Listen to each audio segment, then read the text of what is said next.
4 conseils pour bien vivre son protocole de PMA. Bonjour à tous et toutes, je suis Daniela Vigano, nutritionniste, micronutritionniste spécialisée de la fertilité et de la PMA et spécialiste chez Fertiline. Bonjour, je suis Edva Grundmann et je suis fondatrice de Fertiline. Aujourd'hui, nous allons vous donner 4 conseils pour bien vivre votre protocole de PMA, que ce soit une FIV, une insémination ou une FIV avec don d'ovocytes. Et si vous aimez cette vidéo, n'hésitez pas à vous abonner à notre chaîne YouTube, à liker, commenter et partager. Si vous êtes intéressé par nos solutions et avez des questions, n'hésitez pas à réserver un entretien d'orientation avec nos collaboratrices comme Daniela. Pour vivre au mieux le protocole de PMA, quoi qu'il soit, il est important de connaître premièrement son profil, avoir un bon statut micronutritionnel en vue de cette étape qui est supraphysiologique, éviter de chercher la perfection et puis avoir une communication ouverte avec son partenaire.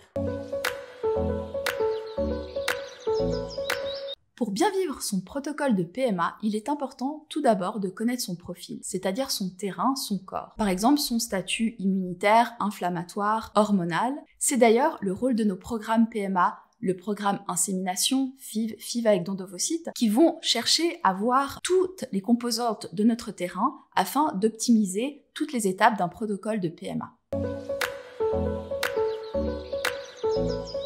Deuxièmement, il est important d'anticiper son statut micronutritionnel pour bien préparer cette étape, optimiser son statut en vitamines, minéraux et nutriments essentiels pour favoriser la conception et aussi, ça c'est un point très important, éviter aussi les carences si une grossesse s'installe.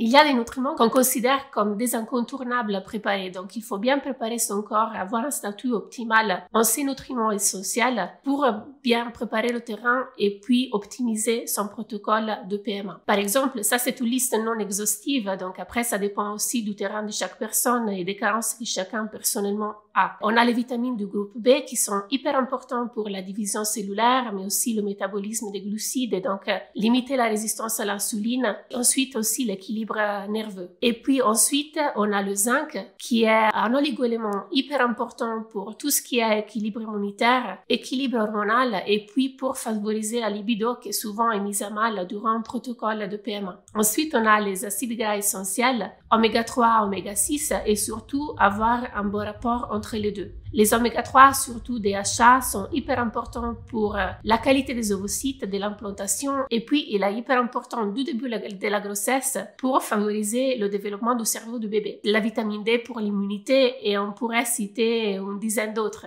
Mais vraiment, il est important de connaître, comme disait Adva tout à l'heure, son terrain pour savoir les carences qu'on a et travailler à bien les rétablir. Troisièmement, il est important d'éviter de toujours chercher la perfection. Lorsqu'on est dans un traitement de PMA, il faut éviter de toujours vouloir avoir des valeurs à l'optimal. Parce que c'est vrai qu'on fait beaucoup d'examens, les médecins au début demandent d'avoir tous les statuts hormonaux, etc. Et qu'on veut toujours à la perfection, on a toujours peur si la progestérone n'est pas assez haute, si les œstrogènes sont trop hauts, enfin, etc., etc. Et c'est vrai qu'il ne faut pas aller dans le côté pathologique, et là c'est le médecin qui va vous dire s'il y a un problème, mais faites attention. C'est vrai qu'on voit souvent dans les groupes des gens qui parlent de leur statut, se font beaucoup de soucis parce que ce n'est pas la perfection. Ça provoque beaucoup de stress et ce stress n'est pas bon pendant un protocole. Aussi, essayez de faire confiance à votre médecin, vous faire confiance, surtout si vous avez préparé votre traitement en amont, eh bien, vous êtes optimal et c'est un moment qu'il faut essayer de vivre le plus favorablement possible et ne pas trop se poser de questions.